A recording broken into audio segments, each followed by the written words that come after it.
Hello everyone, দুপুরে খাওয়া দাওয়া হয়ে গেছে, বসেছিলাম। তো যাব হচ্ছে আমরা ঘুরতে। আর এই দেখো, বাড়ির ওপর ফুচকালাকে আসতে বলা হয়েছে, পাশে হচ্ছে বাড়ি। তো ফুচকা এসেছে, তো এখন আমরা হচ্ছে ফুচকা খাবো। তো ফুচকা খেয়ে তারপরে যাব হচ্ছে বেড়াতে।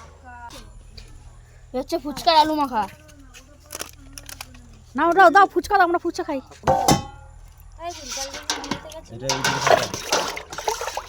হ্যাঁ, তোরা ঘুরে বেড়াতিস, স্কুলে যাচ্ছিস, একদিন পড়াইতিস, এলেই চলে যাবে, টুকটুক এলেই চলে যাবে। কেমন খেতে?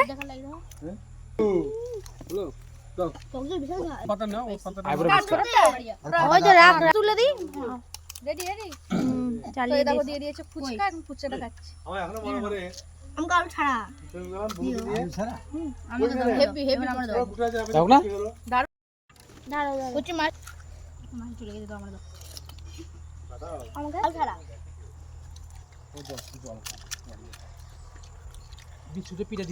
ভিডিও থাম্বনেল দেখে তোমরা নিশ্চয়ই এতক্ষণে বুঝতে পেরে গেছো যে আজকের ভিডিওটা কী নিয়ে। তো দেখো, আমাদের কিন্তু দুপুরে খাওয়া দাওয়া হয়ে গেছে, মানে কাঁকড়া ধরে এসে আমরা কিন্তু স্নান করে একবারে রেডি হয়ে নিয়েছি। রেডি হয়ে তারপরে আমরা গেছিলাম হচ্ছে খেতে। খাওয়া দাওয়া করে আমরা হচ্ছে এবার বেরোবো। আর ঠিক সেই সময় কিন্তু চলে এসেছে ফুচকাওয়ালা। তো দাদা ফুচকাওয়ালাকে আসতে বলেছিল, মানে দিদিভাইদের পাশের বাড়িতেই। তো ওখানে হচ্ছে ফুচকা বিক্রি করে। তো ওই কাকুটাকে আসতে বলেছিল, তো উনি ফুচকা নিয়ে হাজির। এইদিকে আমরা বেড়াতে যাবো, তো দেরিও হয়ে যাচ্ছে, কিন্তু ফুচকা। আর এইদিকে দেখো, দিদির ফুচকা খাওয়ার রিয়াকশান দেখে কিন্তু খুব হাসি লাগছিলো, তাই না? তো যাই হোক, দেখো তো রেডি তো হয়ে গেছি, আমার এদিকে ফুচকালাও এসে পড়েছে। তো ফুচকা না খেয়ে আর যাওয়া যায়, তো ফুচকাটা খেয়ে তারপরে কিন্তু আমরা বেরিয়ে পড়েছি। আর ফুচকাটা এত সুন্দর টেস্ট ছিল না, মানে এখন ভিডিওটা বসে বসে এডিটিং করছি, এখনও কিন্তু আমার জিভের জল চলে আসছে। মানে ফুচকাটা যদি আবার পেতাম আবার খেতাম। তো যাই হোক, ফুচকা টুচকা খাওয়া হয়ে গেছে, বাড়ির সবাই মিলে কিন্তু আমরা ফুচকা খেয়েছি। শুধু মাই খেতে পারিনি, কেননা এখানে ফুচকাতে না পেঁয়াজ দেয়। যদি পেঁয়াজ দেওয়া না থাকতো তাহলে মাও ফুচকাটা খেত আর বুঝতে পারতো যে ফুচকাটার টেস্ট কীরকম। সত্যি এরকম ফুচকা মনে হয় আমরা রান্নাঘাটে কখনো খাইনি। তারপরে দেখো, সবাই মিলে কিন্তু বেরিয়ে গেছি। ওই যে দেখো পেছনে একটা টোটো দেখতে পাচ্ছ, ওই টোটোতেও কিন্তু আরও সবাই আছে। আর এই টোটোতে আমি, দিদিভাই, তোমাদের দাদাভাই, আমার বোন রয়েছে। তো সবাই মিলে এখন যাচ্ছি এই জায়গাটাতে। এর আগেও আরেকবার এসেছিলাম, যখন আমি বাঁকুড়া এসেছিলাম। তো এই নিয়ে আমার হচ্ছে দ্বিতীয়বার।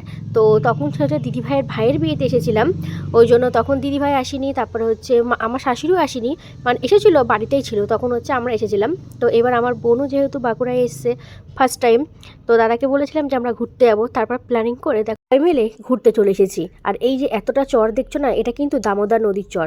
বন্যার সময় পুরো একদম জলে ভর্তি থাকে, আর এখন দেখো পুরো চর আর চর।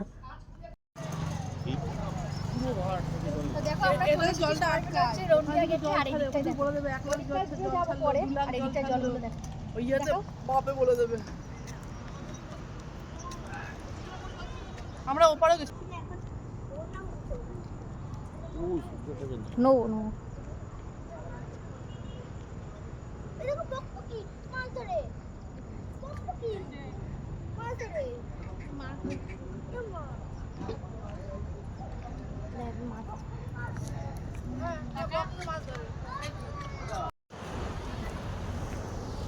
দেখো, আগে আমরা ছিলাম ওই জায়গাটায়, তারপর এখন এসেছি এখানটা।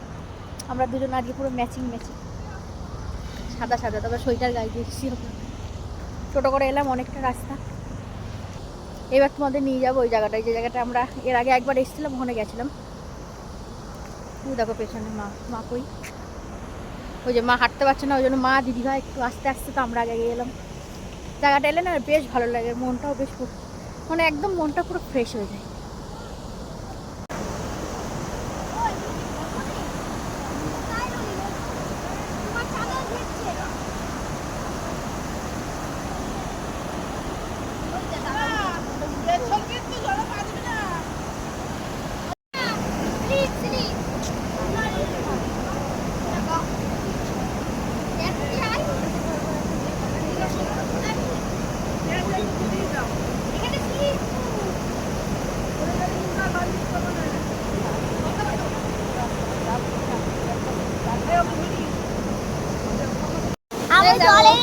আমরা দুজন নেমে পড়েছি জলে।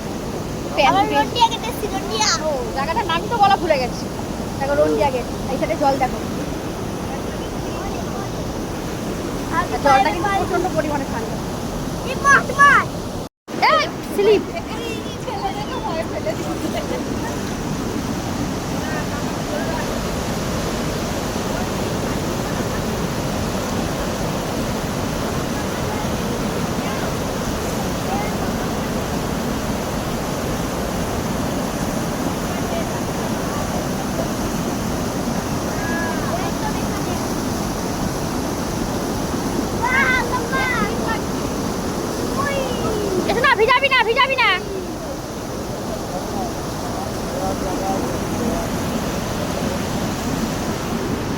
টাকা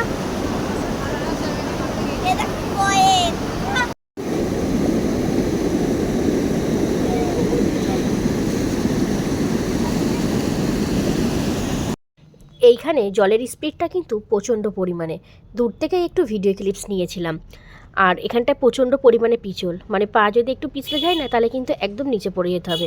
এখন জলের পরিমাণটা অনেকটাই বেশি, মানে অন্য সময় নাকি যখন জল কম থাকে ওই যে দূরে ওই সিঁড়িটা দেখতে পাচ্ছ, তখন কিন্তু মানুষ এখান থেকেই হেঁটে মানে এপার থেকে ওপার যেতে পারে। যেহেতু তো আমাদের ঘোরা কমপ্লিট হয়ে গেছে, আর দেখো প্রায় সন্ধ্যে সন্ধ্যে হয়ে গেছে। তো দেখো আমরা এখন আমরা যাচ্ছি সবাই মিলে বাড়ি। তো বিকালবেলাটা এখানটা এসে কিন্তু বেশ ভালো লাগলো, আর জায়গাটা সত্যিই খুব সুন্দর।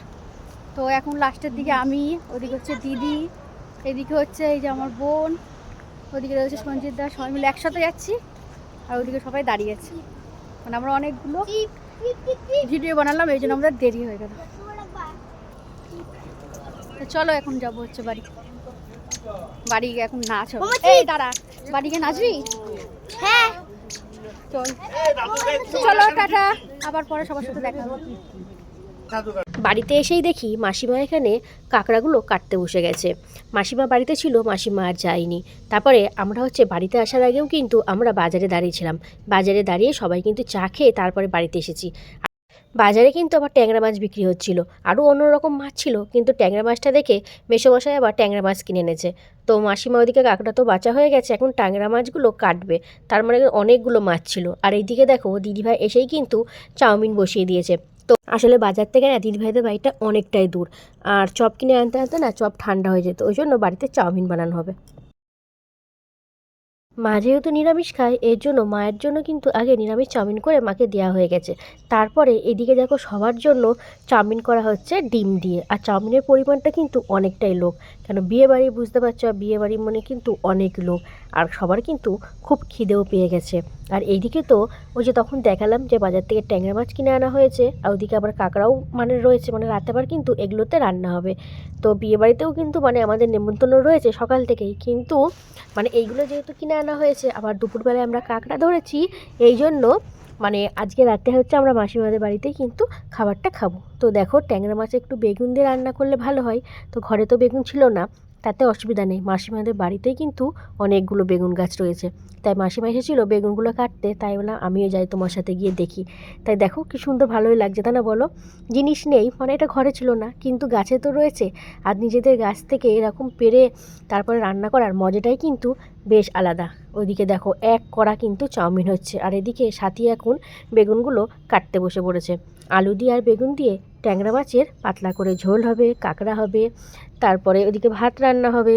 আর এইদিকে দেখো তোমাদের দাদাভাইয়ের দেখো, দেখে মনে হচ্ছে প্রচণ্ড পরিমাণে ঠান্ডা লেগেছে, পুরো একদম কম্বল মুড়ি দিয়ে বসে রয়েছে। এই যে চাউমিন রেডি হয়ে গেছে, এখন চাউমিনটা খাবো। চাউমিনটা খেয়ে তারপরে আমরা কিন্তু আবার যাব বিয়েবাড়িতে, কেননা ওইদিকে কিন্তু বক্স চলছে আর সবাই কিন্তু নাচছে। তো আমাদেরও ডেকেছিল, তাই বললাম যে একটু পরে যাচ্ছি। টিফিনটা করে নিয়ে দেখো চলে এলাম বিয়েবাড়িতে। তো দিদিভাই ওইদিকে রান্নাবান্না করছে, তো দিদিভাই একটু পরে আসবে, তো আমরা চলে এসেছি। তো এদিকে তো হচ্ছে যেহেতু বক্স চলছে, গান বাজছে, ওই জন্য না এখানে সাউন্ডটা দিতে পারলাম না, সাউন্ডটা মিউট করে দিয়েছি। তাহলে এত সুন্দর সুন্দর গান দিচ্ছে, আর তার সঙ্গে এখানে সবাই মানে একদম তালে তাল মিলিয়ে নাচছে, তো বেশ ভালো লাগছিলো। কিন্তু আমরা তো নাচতে পারি না, তো আমি দেখছিলাম, কিন্তু বেশ ভালো এনজয় করছিলাম, আর আনন্দ হয়েছিল প্রচণ্ড পরিমাণে। তো আজকের ব্লগটা তোমাদের কেমন লাগলো অবশ্যই কিন্তু কমেন্ট করে জানাতে ভুলো না। যদি ব্লগটা তোমাদের ভালো লাগে তাহলে একটা লাইক, কমেন্ট ও শেয়ার করে দিও। আবার একটা নতুন ব্লগে তোমাদের সঙ্গে দেখা হবে। এখনকার মতো বাই বাই।